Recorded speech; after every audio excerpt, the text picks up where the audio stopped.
Ko ke wanga benga I ta fata ku fa faket mehin. Ka da mogu fa moha ta no ke fe hu I ko o ku pehe. Pe ko ha tu unga o e lao ko ina fo ke Mosese ke ka Kalisitiani. Meni u ke amanaki. Ai otua te tau kotoa fe kau hongo fulu e ahon. Fe ngahi lao ko fe kau pa mo me tokoni fe ngai lao ke fe lau fe ngai lao ke he tauhi sapate ko tu ngahi fe kau ko ya. Ngai me ke a sapate pa mo me kai ko te to live ke ata programa mo ya. Ko wa mo hen ke u finke tali fa kau ko tu unga o lao ye mo ui a Kalisitiani ko hai amanaki ai otua ke Kalisitiani I hono tauhi o e lao ai otua pa bata tau hanga whangarata pe lao hen ke whikai hongo fulu koe nei whai ke Mosese koe kono whangatangata whakasisi ia kono whakalahi koe lao koe wholofola kotoa ia otua koe lao palofita me toi same mo me nei wahe tolu ngai wahe lalahi e tolu e toi tapu e koe ngai whakamotua e vai ke lao ko ngai tohi e ni ma Mosese. Pe hau koe palofita e nei kamata ia siu alere ke malakai. Pe whakaoske toi same mo ngai tohi. E ko toi same nei kamata ke o whakaoske a wakalonikari. Ko vai lalahi ko ia. O mahino nei ngau e aki e sisu pe mo ka apostolo I hono kuonga. O mahino ko vai lalahi ko ia ke tupe ia ahon. Ie toi tap whakahe pelu, pe ko toi tapu I loa ke te tautu ko te tap whakamotua, ko toi tapu ke a sisu, ma ka apostol kai ke. Hai tu unga e lau, te kamata me tau e ono ngeau ki mua I a Kraisi. Tau e ono ngeau ki mua a Kraisi, ne rea palofita koe ni ko sere maia ki ha COVID-19. Sai ko COVID-19 ko whirea mau inga pita pita. O kuofi nai ki ai whirea koe palomeska, ko inga COVID-19 ia, ko e area pau, ko pau ke tau ko tau hu koe ke whamonia ke toto. Pa ko tau mawahe koe ke tok mawahe pe I mate. Koe natula ko nani te. Ako whirea e o koe ke mao hano tatau mahalo e ofi area pau pe koe palo mesi. Pe koe fuakawa. E tau ngā koe he rio toi tapu. Ko whirea ko nani te. Ko hono uhi ngai. Koe whai ngā area pau fe tau I aki. Ko pau ke tafe toto he tau hu koe whakakau ki tau tolu ke hai. Pe to e tafe toto he tau hu mei hai. E ko no inga ka pode tau ki ake COVID-19 e tafe toto. To tahu neri ake tau he COVID-19 e tafe hono toto. Pa koe ko Isleri, pa monau o tuasi hova koe o tua tohi tapu, na e hai aki nau ai COVID-19. Pa koe COVID-19 ko ia, whanonga mai e kuonga koe whakamotua nei whaia mo Mosese. O au mai ke kuonga koe tau e ono ngeau ki mua ia Kalaisi, koe profitan ko sere mai a, gurea profitan ko sere mai a, o kau ki ha taimi e whaia he o tua COVID-19 fo o e au pe wakai. O wako mai ha taimi ko si hoa me ta hea mai e te u whaia I mo e whare o Isleri, mo e whare o siu taha fuakau fo o taha kehe ai fuakau ni o whai mo nau ngai kui e taimi nau puke ho nau ni ma ke taki mai me ispite. Ai COVID-19 ko ia aku na nau mau I os na aku nofo e au ko nau husapaniti ko si hoa me ta hea mai ka koeni. Ai COVID-19 te whai mai whare o Isleri hiri e taimi ko ia, ko si hoa me ta hea mai, te wai ki loto e kulao, io, te utongi ia ki o nau loto, pea te unofo ko nau otua, pea te nau nofo ko hoku kakai, pea I kai ke iako e taha ke no kau ngā api, pe ke no kai ngā o pe he mo ilo a si hoa, he te nau ilo au ko toa pe o whai me si ki e lahi, e ko si hoa me ta hea mai, he te uwhamore more e nau kovi, pea koe nau ngahi anghara e I kai te utu e manatu. Aia, o maino koe fuakawa koe ni taha kehe ia, me fuakawa koe nei whai mo nau ngai kui he taimi na aku puke ho nau nima ke taki mai me ispite. Ai COVID-19 ko ia a aku na nau mauma. Ai ko COVID-19, maino ko COVID-19 koe nei whai koe no puke na toro taki mai, ai COVID-19 ko sainai. Ko tala mai ko COVID-19 na nau mau. Pa koe nau mau e COVID-19 ko ia, ko ia e toi whai e si hova ha COVID-19 fo ou. Pa koe lau maria COVID-19 fo ou ko ia, koe o mai pe ai lao koe na tohi maka. O tohi akia e si hova hono lau marie, ki ho tau lau marie. So, pe kai ke tau to e ako hata ke ilo e si hova, ka e ako ki tau to e o tua ke hono lau marie, ke tau ilo ia ko tau o tua e. Pe kai ko ia pe, ka te tau ilo ia ko ho tau o tua e ko ne whakamore more tau ngahi anghara. Ko I kai ten toi mana tua tau ngahi mau. So ke natula koe, Ko mina te motua, e whai e nau hau me ispite na nau mau e ki nau tope na tau tea e ki nau tope. Ko mina te fo o koe ni, ko mina te koe lao pe koe ka, o mai lao e koe a tohi ki o tau loto, e lau maari e ake lau maari e o tua, pe te tau ilo e tau tola Sihova. Te nea koi ki tau ngano lau maari e o omi ne furofura ai ko tau loto ko ke tau ilo a Sihova. Pe te tau ilo a Sihova, e whakamore more tau mahianga sai. Ka pate ko foki ki he, whakamo oni koe e koe nani te koe ni motu a koe ni uinga kei. E koe nani te koe nai whai. I ono puke ki nga toho na ni mataki mai me ispite. Pa mahina o pito koe nani te koe ni. Utanoa kei a eki soto. Pahe ua wha. Pa upehe eki soto pahe ua wha. Te ulau me ves wha ki he walu pia tohi e Mosese. E ngai foi frofola a Sihova pe ne tu hengi ake o ne whoko tu ha orita i he talalo e mounga. Pea moha pou e hongo furu maaua ke hoa me matakari e hongo furu maaua Isleri. Pena ne whekau hatunga talavou o ha Isleri. Pena nau atu ngai whi lau tutu. Mo whai me ngai whi lau ofa ke Sihova koe whangapuru. Pea to e Mosese no vaeua e toto o ne ai pe soni. Pea kono vaeua na ne afuhi ake ai orita. Pena ne to ai tohi o e fuakawa o ne laui i ao e kakai pe nau pehe. Ko mea kotoa ko frofola kea Sihova te mau whai pe te mau talango fua kea. Pe to e Mosese ai toto o ne afuhi ake e kakai o ne pehe. Ko e toto fuakawa e. Ai fuakawa ko whai e Sihova boku mau tolu i e funga ngahireani koto. Aia, ngahirea koe o lao koe ne angia Mosese, ne hanga Mosese. Whakamo oni ake e nau fuakawa mo Sihova te nau tauhi lao koe ia ake toto. Se me nau lau kia koe hunga e fuakawa. Kono whakamo oni koe fuakawa, tawhe toto. Ka pau te tauri ake fuakawa e tawhe toto. Hiptoki ospe a iwi e fuakawa koe ni ihe mate. Ko te tok whakata kita ke te ata me na tula e fuakawa koe ni ihe mate. Kaike, koe whakamo motu aia. Ne whakafuakawa e ki nau tolu ake toto. I he funga o ngahi rea o e tohi koe ai na hiki tohi e Sihova, e maka tohi koe na hiki tohi e Sihova. Koe ngai mea pegu maina na e tohi e Mosese. Ai, ukaireu ke whakangatangata hei ne lao ia. Ke mea pe koe whikai hong fuko maina ai ngai mea ke. Tau pepe koe tohi koe ni e puka e lao, e ni mai puka Mosese, uinga kia ia ni. Na hanga e Mosese to'o ia. Mana hanga lao, para nau fuakawa rea te nau tau. Aia, umaina ke te tau tolu koe fuakawa motu ai. Na e lau, e whamone ake toto. Koe fuakawa fo o ia. Tala mai ke te tau tolu. E kai ke to e lau kai o mai au ai ke tau loto. Pe kai ke whamone ake e toto. Kai iai e whei lau ia e whai ke whakamore more tau ngahanga. Koe, umaina pe te tau tolu koe uhinga pe e taha. E lava e Sihova ke whakangalo e tau ngahanga halang ke tano silpeo he tau taha. Po pe ke e whei lau fo o e whai akia.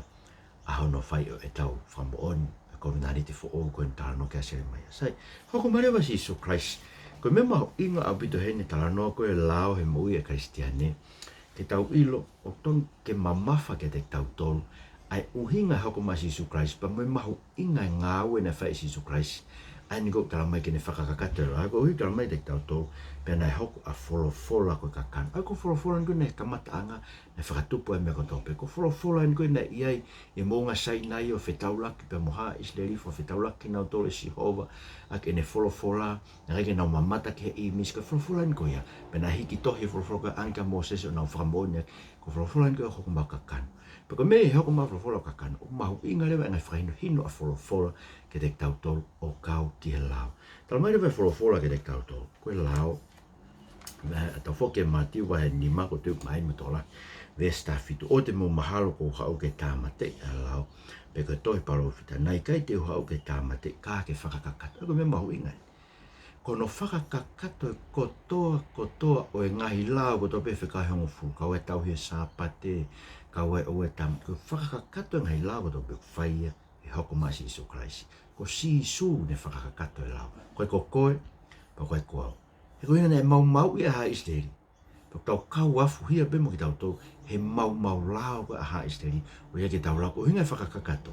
Koe hau a sisu. Ke ne hanga ia whakasino, whakaai kakano, whakatalango fua, whakaai ki he mo ui, whakahoko mai ki he mo ui. Ai lao, ai otua. Koe ke ne whakakakato e lao. Koe hui, te tau ilo, koe kupu i lea ko tau. Eko no uhinga ko pe sisu, koe fola ko tau pe, kai ke more, e more, ai langi mo mama, ka koe mata i tohi ko tau pe, ko pau ke whai hono ko tau. ke fai e hai. Ke fai e si isu hono kotoa. O e ngahi tu uni kotoa pe. O e lao koe nei. Ai koe nei whakamo oni aki. Ko ele menit mahu inga ia whetauhi ako kominani te motua. Ha si isu e tala mai. Ko ia en kune hana ngau talanga taa ki nga tō. Ka ko ia en kune hanga whakakakato ki tau tō. Ta marewa si isu ke te tau tō. Aki tau wheu ka pau neanga whewheu no whakakato e si isu. Mantu e pō koe no lava ki o si isu. Pa perewa si isu. He pō no lava ki ne tō koe i pū pane pe. He mo winu ko tō pe meai. He ko hoku toto en ko mati wahe wā no vesua fitu. Ko hoku toto en. He ko hoku toto en ko e toto e fuakawa. Ai o bilingi ko hui ke tō lahi ke lava e whamore more anga hala. Sio? Ko whakawhoko e mandu e toto whakamotua nei a fuhi ake ki nau tō ko hui ka nau tauhi. Ai e whorofora tō. Ko toto e koe ni. Ko toto e bilingi ke lava e whamore more anga hala. Aia, tau wā fuhia ko tō pe e mau e ko nani te motua. Ka koe toto e whakawhoko e koe ni. Ko toto e totongi aki. Ai mau lao ko tō pe e whakamotua. Ko toto e nia bilingi ke totongi aki tau tō ko toto bilingi ko ike tō ke lava no whamore more ki tau tō he tau mau lao. Mau inga wile ke whataonga ki fui kongko ia. Koe whakawhoko e koe ni. Koe whakawhoko e tala mai ke tau talangofu. Koe whakawhoko e koe ni tala mai. Koe whakawa ke whakamore more e tau ngai mau lao ko tō pe. He tau mau lao ko tō pe. Ai tala mai he po he whakawhoko e koe ni. Tau mau lao ko tō pe e i kai ke tau lava ke tau tō ke tau tauhi. Ha kupu e taha o e lao. E koe kau mau lao ke tau tō. No hinga koe kominari fō, ko hinga kominari fō. Koe katoa kominari te nia ke tau tauhi. Talango fua koe kominari te nia ke ne whakamore more ke tau tō he tau tae tauhi. Ai ngai rea o e lao koe o e fuakawa ai otua. Tō ua me vere wanoanga e kominari te fō ou ko ia o whakakakato ai lao palofita o toi same. E koe toi tapu e koe kotoa ia e lao koe whakamu. Kotoa ia whorofora e otua. Tau mareo si isu ke te tau tohe ne toi tū. So kone peki ai, ne ringi hono toto, koe ke whamoina ke whakafo ou. Tau kau ke whakafo ou koe ne tau tui ke tātao e koe si sukrasi. O tau hū ke ai e whamore more o e tau ngahi anghala. Koe he tau hua tau tō ke kau mau lao ke tau tō. Koe ke tau lawa e tau tau he lao. Tau hū ke tau mau lao whamore more tau ngahi anghala. Ta mareo si isu. Se kono whakakakato e tohi. Mandoi ne tāno koe te tangata halaki e mea si. O ke vahe ua wha, vesi ua fitu. Kamata me potu me ngahi tohi a Mosese. Kau palofita ka toa pe o ne whaka uhinga me toi tapu ka atoa. Ai mea nai kau ke te asio. O maino koe ka toi tapu ka atoa. Mosese me kau palofita. Whe kau e honga fukato. Koe mea na e kau ke te. Pekai koe pe ka ako nani toi haa mai ke kau ako. Ane hanga lewa. Osi ne whakari area ngonongo ni mama no waka osi ne kai mata i ka ko i hanau au. Luka vahe ua wha pene peheke te nau to wes wha. Koe ku ngahi rea e, nā ku whai ke te mautoru he ku kei nofo mo ki mautoru o pehe. Ko pau ke hoko e mea ko toa pe po tohi ke te au e lao a Mosese mo tohi palofita mo tohi same. Pene toki tatala ho nau roto ke nau ilo hono uhinga e tohi tapu. So no uhinga ne tohi tapu. Uhinga ne whorofora. O ne whorofora ke te nau to. Nai pehe pe ono tohi e whia misa ia. Pa tene toi tu me peki e no atolu.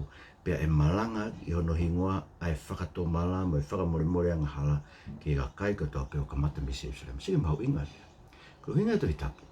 Koe pau ke whia, koe peki e misa ia. Koe pau ke ne toi tu i hono atolu. Koe pau ke malanga ki hono ua whai whakato mala mo e whakamore anga. So kom nani te fo oue ko hinga si isu. Kom nani te fo oue. Ko ia whia whakakakato e toi tapu. Ko ia toi tu whakakato e toi tapu. Ko hono hua whai malanga i e whakato mala mo e whakamore anga ki hataha pe i mamani e whia kau ke kovinani te fo ou koeni. Aini ko whakamooni a hono tātaa. Ko kovinani te mawai ai whakamore o e tau ngahi anga hala. Sai. Uhinga ia ki ha. Whewhere vai lao he tu koe. Uhinga e si isu ke. Whewhere no whakakakato e si isu e lao. Whewhere uhinga e lao ki a si isu he tu unga koe. Sai, koe poto ko whola ko whambi tau alu ki ai ko ula koloma vai whitu. Koe poto ko whola koe ni. O hanga e paula e whamatala mai ai tu unga e Kalisitiani he ne whekau aku me lao. Whanong kau lao ai vesi urua ki he ono.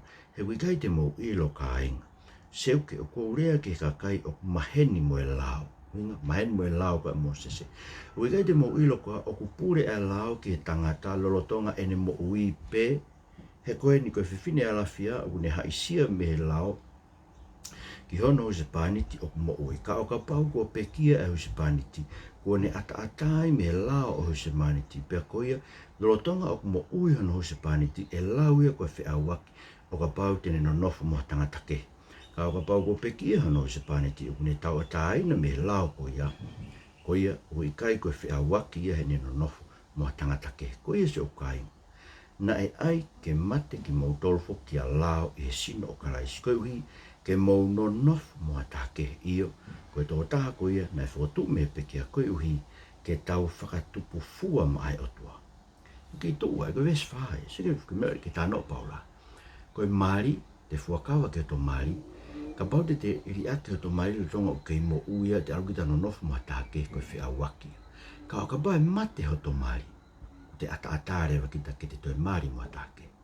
O mai re vaia ki a te ki tau tolu mo e lao. Pe paula, na tau mate ki tuku, na whakamari ki tau tolu ke lao, he kou nani tu motua. O hinga paula ni o mai, e whakamari ki tau tolu, ki pena e whakakovi nani te ki tau tolu ke kou nani tu motua, i e lao. Pena tau nofo e, pakapana tau ki ake lao he tuang ko i a tau whia waki. Tau me paula, kana tau mate ki tau tolu mo kalaisi. Sio? Koe me he tau mate koe mo karaisi, ai ku mate ai waifia ki he lao. Ata atare we lao e, ka tamare paula koe mate koe ia. Pea whakatoe tu, na tau mate ane whena, tau mate a hau na pekia karaisi, na tau kau ngā pekia ai mo karaisi. Koe koe tau ngahi anga hala ia, koe tau ngahi mau lao ia, koe tau talanga taa ia koe ki he lao. Ne kalu se whaia e ki, pea koe tau tolu tau mai ko tui kia karaisi, whatahai tau tolu mo karaisi, pea tau mate mo karaisi, he ne pekia, ki koe ko totongi e tau mau lao, pa tau rewe paula. Pa te whakatoe toi tu fo o ki tau tolu e, sio.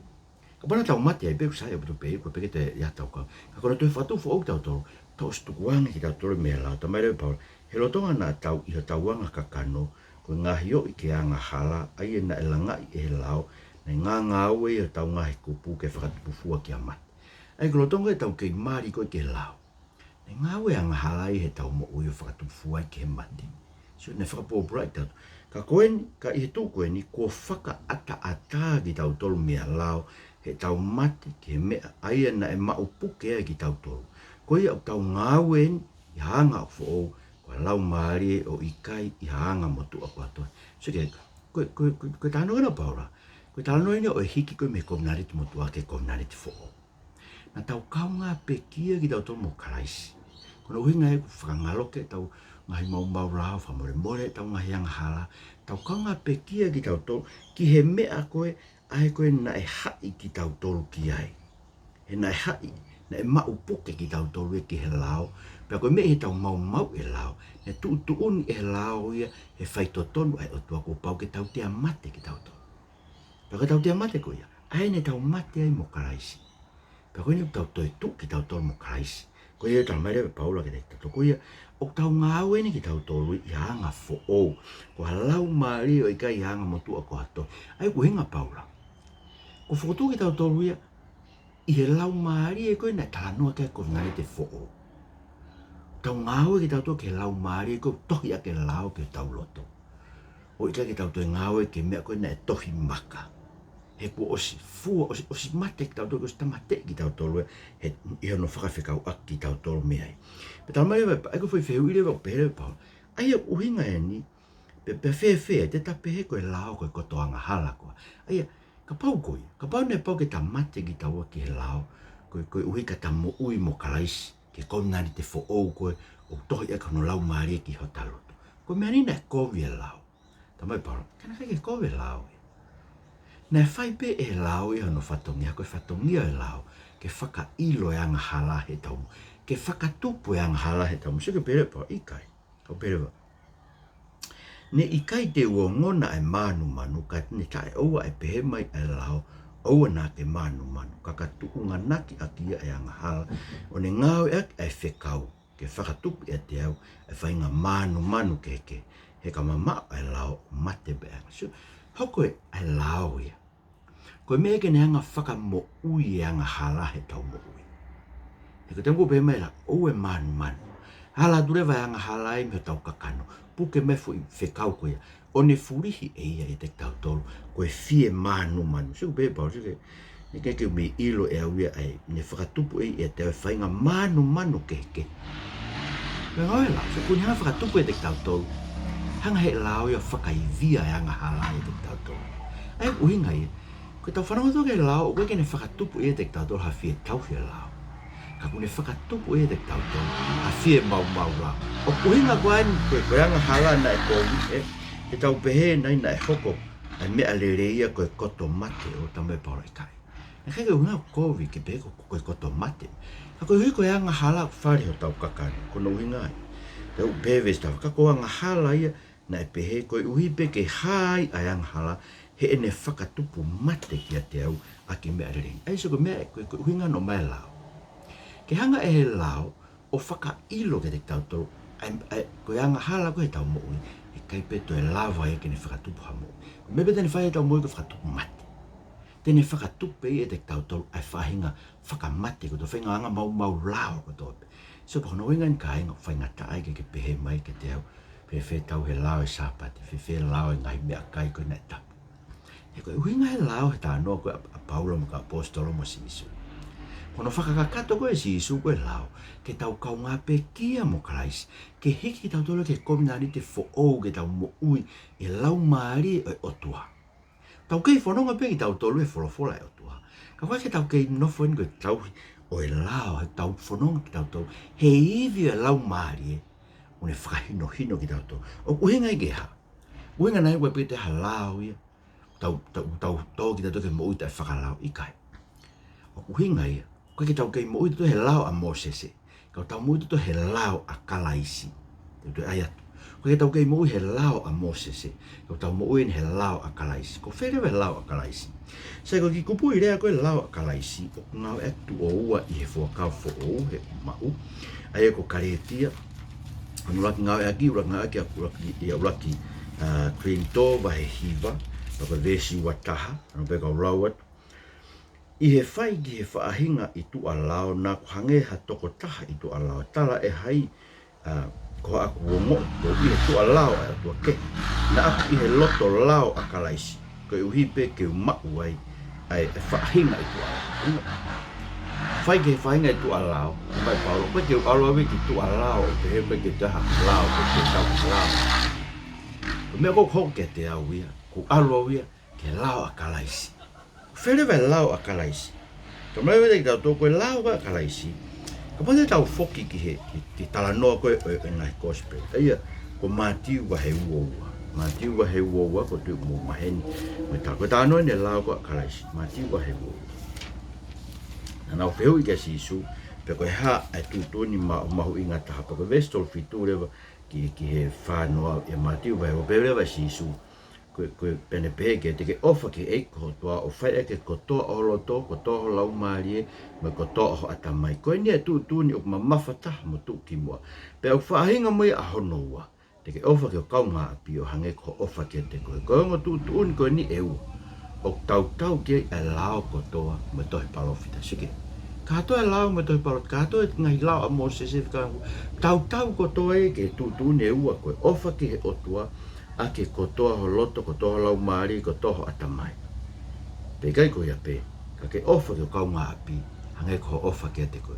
Mono ai koe taha koe kosperi koe a sione, ko te mo mahen moi a sione mahe taha tolu, ves tolu wha, se koe lauen koe a Kalaisi.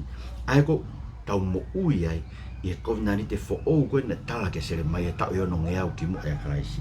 Sione mahe taha tolu, pa koe ves tolu wha reo pehere mahe, he wholawhora ka sisu koe tūtūni fo'ou ko tuke te kumautolu ke mou whe ofa aki. Hangea koe o whai ki mautolu ke pehe foki. Aho o mou whe ofa aki. Koe mea koe ilo he ka kai ko tōpe ko ka waku ki mautolu a aku. O ka pau e iai ha mou whe ofa aki. Sike. Mou whe ofa aki. Ofa ki he otua ke kotoa ho kaunga ho iwi, lau maari, mo atamai. Ofa ke o kaunga pio hange ko ofa ke te kusuke whe ofa aki.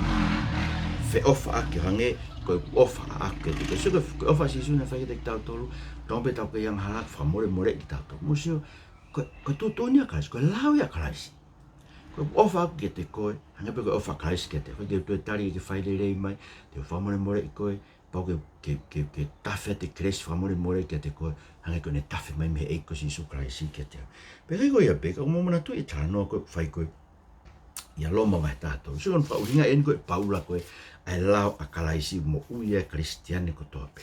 Tamare me Paula ke te tātou koe loma vai tātou luen, koe vesi, o te rome vesi walu ke hongfu. O nā mo ua ke ni, hingata pe e mo ua ke ofa ki ai. He koe kune ofa ki he taha, o kune o siki ai lao.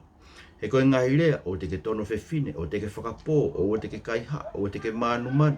Moe hāfua ha whekau, o ku toe, o ku whālu te e he wholoforani, te ke ofa ke o kaunga api o hange ko ofa ke te koe. Tala hei whai e ofa ha kovi ke no kaunga api a haua, tā koe ofa, koe koto o siki wala. Sike, koe whekau lai pita ange si isu, koe lau bea kalaisi. Ko baka ke ofa, ke o kaunga api o hange ko ofa ke te koe. Tala e hai isu o siki e lau. Ke pati ofa ko kaunga api o ofa, ke whai whiawak mono mari, ke tāmate e, ke kai haa mea, ke rohi ki ia. So, o si mai noi ai sā pate e, me ngai mea koe ia. Koe, te ofa ke o kaunga api o hange ko ofa ke te au. Si, ko mahu inga, bita whakakau koe lau ia kalaisi.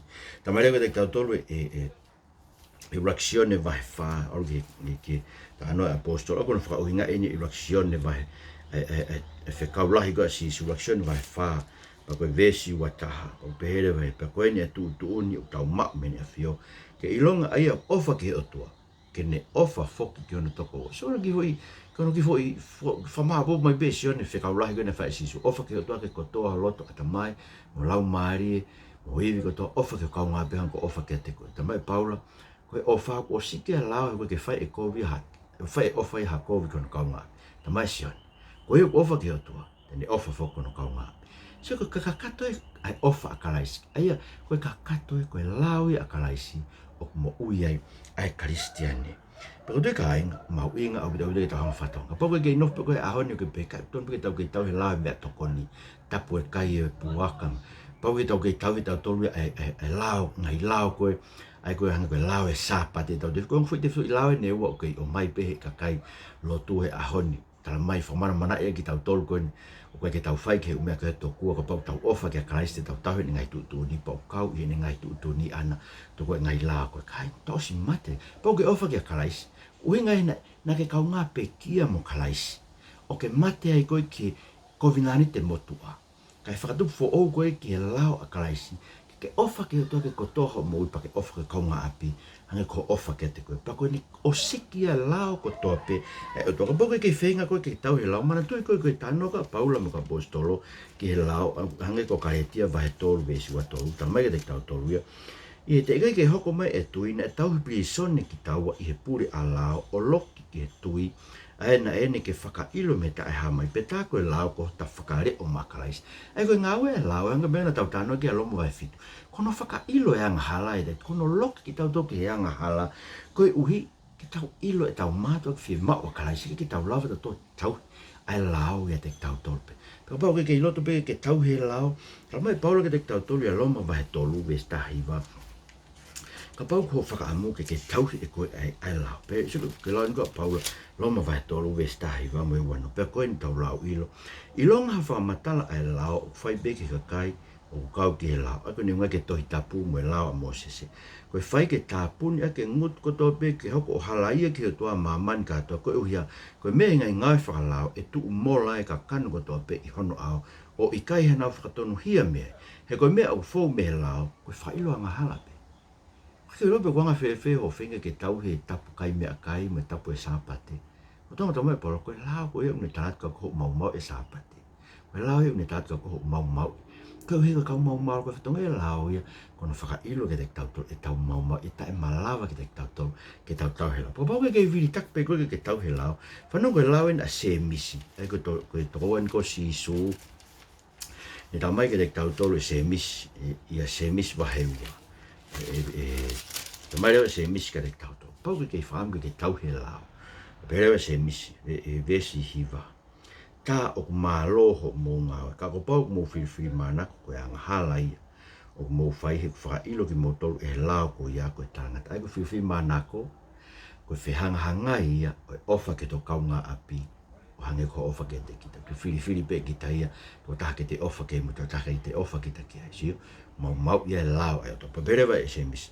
He ko ia ko ne tauhi kotoa ai lao, ka ne humu i ha mea peta.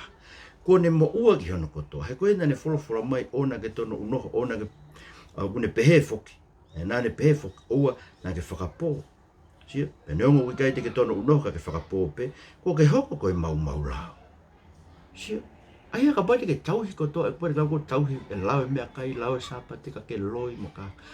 Kaina, ta e malawa. Ko meu tala mai ke tai, ko uhinga e tala ofa he otua, ha kovi nā ni te fo'ou ia karaisi. Ko uhi, ne kai lava he ka kai o konga whakamutoa tauhi, ai lao ko ia. Hangare he otua tala ofa mai, ai kovi nā ni te fo'ou koe ni whakamore more taunga hea ngā la hoko mai e pa mo eko si sukais. Ko e uhi, ke whakatau a tāina ki tautou me ngai lao e whakamutoa, kai hai ki tautou ke lao a karaisi, ko whea lao a karaisi.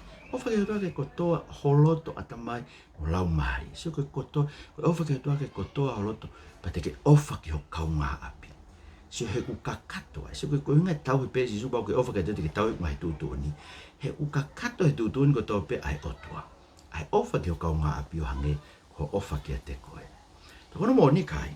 Ka pate tau whaosa ki peki kong whorofora koe ni mea. Pea mea he pelu wa he hongo furu. Ai ne tala noa mai ki ngāwe ko nani te fo'ou koe ani ko o mai ma tau tole Christ whanu mure tau ngahianga. Tamai rewa e he pelu. Pea ko e nau ngahianga ai koe whamataran koe e tau maa ko nani te fo'ou. Pea ko me nau ngahianga hala, me nau ngahi mau marao e kai te utoi maratu. Pea kai rewa whakamore more ngai mea ko ia.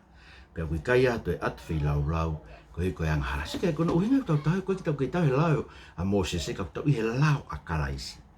Ko ka lao kalaisi ko ke tau ko ke te kaua e umene es whakakakato e kalaisi. Hange koe whei laulau, ko nunga ke tau te whai e whei laulau. Hange kono tau he ngahi aho, mahu inga ha siu, aho pā, sova, mo hafo e ngai mea. Ko ke tau he tau tolu umea ko ia. He ko si whamure more ki tau tolu ia. Pa ko si hiki ki tau tolu me kom nani te motu, a koe na hea ki tau tolu e lao ko ia. He kom nani te fo'ou. Ai ko kom nani te fo'ou ko ia, ia kalaisi ia. Tau nof ki tau tolai tau ofa ki o take kotoa tau mo ui pa tau ofa ki tau kaunga api. Hai ka tau ofa ki te tau tolu. Te toki hongo atua i tā noa e lao ke mea kai, pe me lao ke sāpate. Ko hanga tau alu whakataha mau peo ngō me ea ko ia i whokau who'u ko tau ko ngani peo whi hui a mea. Ka ko amna peo mahinu te kimoto. Kono uhinga ni ko ke tau tohanga tau hi ume. Koe lao o mai ea ki te tau tolu o ai ka tau lau maare i a Christ. Poso ko ringa ko tano ko a Paula ko ke fua o lau mari. He ko fua lau mari ko ke halau ia ke ne tala mai ke te tau to fai mea koe tuku mea koe fai mea koe tuku mea koe ikai. Ko fua lau mari ko ne pe fra tupu te tau to ai ofa ai fia ai merino ai anga moko ai anga ofa ai anga tonu ai anga falala ai anga kataki ai anga frama ma o so ko ke halau ia ke ta ofinga mea pe. Se me ke ne ta off po ke me ke tala mai ke fai. He koe lau maare koe o tua koe ne omi ake koe ai whakamore koe tau ngahi anga hala tau mamau koe nani tumoto ai koe tau loto.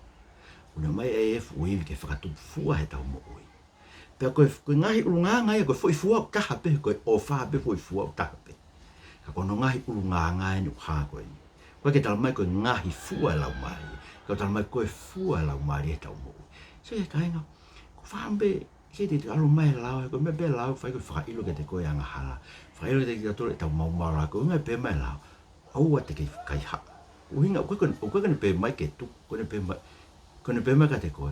Tuku ho kai ha. Tuku a ho whai ka, tuku a ho loi, tuku a tama, tuku a whaka. Se une tala mai ka te koe. Ko toko taha maumara koe. Tuku a ho whai mea koe ia. Hei te rau koe tuku. Christ te ke hola ki ai. Koe ke tau kau ngā pe kia mo Christ. Whatoe tuku tau toke komnani te fo'o. Ke tau mo uia i he lao a kalaisi. Ofa ke o tua ke kotoa tau lau maari, tau atamai, ma tau lotu, ma tau iwi. Ofa ke tau kau ngā api. Wange, ke tau ofa ke te tau toru. Tau whefua aki ai.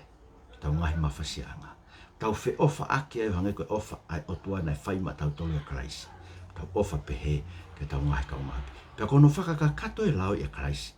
Kono whakakakato e lau i tau mo ui. whaia e he ofa. Ofa na te kumotou to peta mai mo to kore te kore. Ai mo ke mo ui ai lao kalaisi e te kumotou. Mai mo halau maria tohi ake lao ko ia ke te kumotou whakafonu ofa ke kumotou. Ko e ke hae te kumotou ngai fua ko ne lau maria ofa merino anga moko fie fia anga kataki anga whala ngai fua ai ngai ulunganga ko e ngai ulunganga e fua lau maria. Ai fua e ofa e mau mo i. Ka bigina ke mo kumotou mau fai fie fia mau tahi te ko e Jesus Christ ko palo ko mo fa mo. Amen. Malo te mo mea mai mo mea to fatu.